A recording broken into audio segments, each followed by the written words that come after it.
আজি পূব বিহালী আৰু বেদেতি বাসীৰ বাবে আজি এক ঐতিহাসিক দিন, কিয়নো আজিৰ পৰা বেদেতি ৰেলৱে ষ্টেচনত দুখনকৈ ট্ৰেইনৰ ৰখোৱা ব্যৱস্থা কৰা হৈছে। আমি দেখিবলৈ পাইছিলোঁ যে বেদেতি ৰেলৱে ষ্টেচন আজি কেইবা বছৰ ধৰি জংঘললৈ পৰিণত হৈছিল, কিন্তু আজিৰ পৰা ট্ৰেইন ৰখাৰ ব্যৱস্থা কৰা হৈছে। আৰু মোৰ সতীৰ্থই দেখুৱাইছে ইয়াত যিহেতু আজি প্ৰথমবাৰৰ বাবে আজি ইয়াত ট্ৰেইন ৰখাৰ ব্যৱস্থা কৰা হৈছে আৰু এনেদৰে বেদেতিৰ স্থানীয় লোক আহি ইয়াত ভিৰ কৰাৰ পৰিলক্ষিত হৈছে। মই তেওঁলোকৰ মনৰ কথা মই জানিবলৈ যত্ন কৰিম। কি ক'ব? হয়, আজিৰ দিনটো বেদেতিবাসীৰ বাবে তথা সমগ্ৰ পূব বিহালীবাসীৰ বাবে সঁচাকৈ ঐতিহাসিক দিন।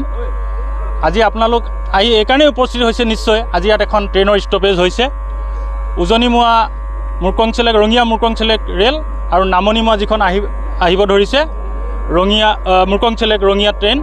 আজি সঁচাকৈ আজি আমাৰ বাবে ঐতিহাসিক দিন, কিয়নো ক'ভিডৰ আগত এই ট্ৰেইনখনৰ ষ্টপেজ আছিলে।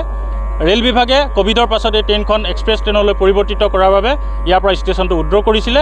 আৰু আমি বেদেতি আঞ্চলিক উন্নয়ন সমিতি হিচাপে আমি বাৰম্বাৰ ৰেল বিভাগ কিবা চৰকাৰৰ ওচৰত দাবী জনাই আহিছিলোঁ।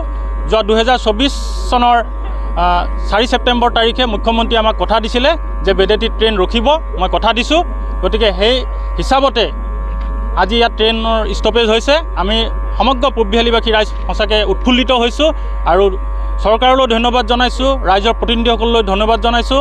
আৰু ইয়াতকৈ যাতে আৰু ভাল ট্ৰেইন ইয়াত ৰখে আৰু ইয়াত যথেষ্ট যাত্ৰী আচলতে সমাগম হয়, কিয়নো ইয়াত পূৰ্বৰ ৰেকৰ্ড আছে। 2019 চনত এটা মাহত 22 লাখ টকা চেল অফ টিকেট ইয়াত হৈছিলে।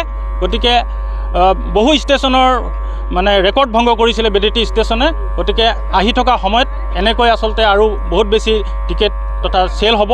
গতিকে আমি সকলো ৰাইজক ধন্যবাদ জনাইছোঁ আৰু আপোনালোকলৈ ধন্যবাদ জনাইছোঁ। ইমানেই কৈছোঁ, ধন্যবাদ জ্ঞাপন কৰিছোঁ। মই দৃশ্য দেখুৱাবলৈ যত্ন কৰিছোঁ। এনেদৰে দেখিবলৈ পোৱা গৈছে বেদেতিৰ স্থানীয় লোক এনেদৰে ভিৰ কৰা পৰিলক্ষিত হৈছে। কি ক'ব বাইদেউ, কেনেকুৱা লাগিছে? ভাল লাগিছে, ৰাইজৰ যিহেতু এতিয়া সুবিধা হৈছে, ৰাইজে এতিয়া অহা যোৱা কৰিবৰ কাৰণে ইয়াত আহি ৰখিব, ট্ৰেইনত উঠি যাব, সিহঁতৰ সহযোগ হৈছে, ভাল হৈছে। এক সপোন পূৰ্ণ হ'ল বেদেতিবাসীৰ, কি ক'ব? আজি বহুদিনীয়া এটা দাবী আজি পূব বিহালীবাসীৰ ৰাইজৰ কাৰণে সফল হৈছে। সকলো ৰাইজেই আজি খুব উৎসাহিত আৰু খুব আনন্দিত। গতিকে আমি আপোনালোকৰ জৰিয়তে দি আমি বিজেপি নেতৃত্বাধীন চৰকাৰখনলৈ আমি কেন্দ্ৰীয় চৰকাৰ, ৰাজ্য চৰকাৰ আৰু বিশেষকৈ আমাৰ স্থানীয় সাংসদ মহোদয়লৈ আমি ধন্যবাদ আৰু কৃতজ্ঞতা জনাইছোঁ। কি ক'ব, কেনেকুৱা লাগিছে? আজি যথেষ্ট আমি পূব বিহালীবাসী ৰাইজ আনন্দিত হৈছোঁ। আমাৰ এটা দীৰ্ঘদিনীয়া দাবী আছিলে, আজি এই দাবী পূৰ্ণ হৈছে। গতিকে আমাৰ ভাৰতীয় জনতা পাৰ্টীৰ কেন্দ্ৰীয় আৰু ৰাজ্য চৰকাৰক আমাৰ পূব বিহালীবাসী ৰাইজৰ তৰফৰ পৰা আন্তৰিক ধন্যবাদ আৰু কৃতজ্ঞতা জ্ঞাপন কৰিছোঁ। হয়, নিশ্চয়কৈ ক'ব লাগিব যথেষ্ট আনন্দিত হৈছে পূব বিহালীবাসী ৰাইজ, কিয়নো বেদেতি ষ্টেচনত আজিৰ পৰা ট্ৰেইন ৰখোৱা যি ব্যৱস্থা কৰা হৈছে তাই স্থানীয় লোকে যথেষ্ট আনন্দিত হোৱা পৰিলক্ষিত হৈছে।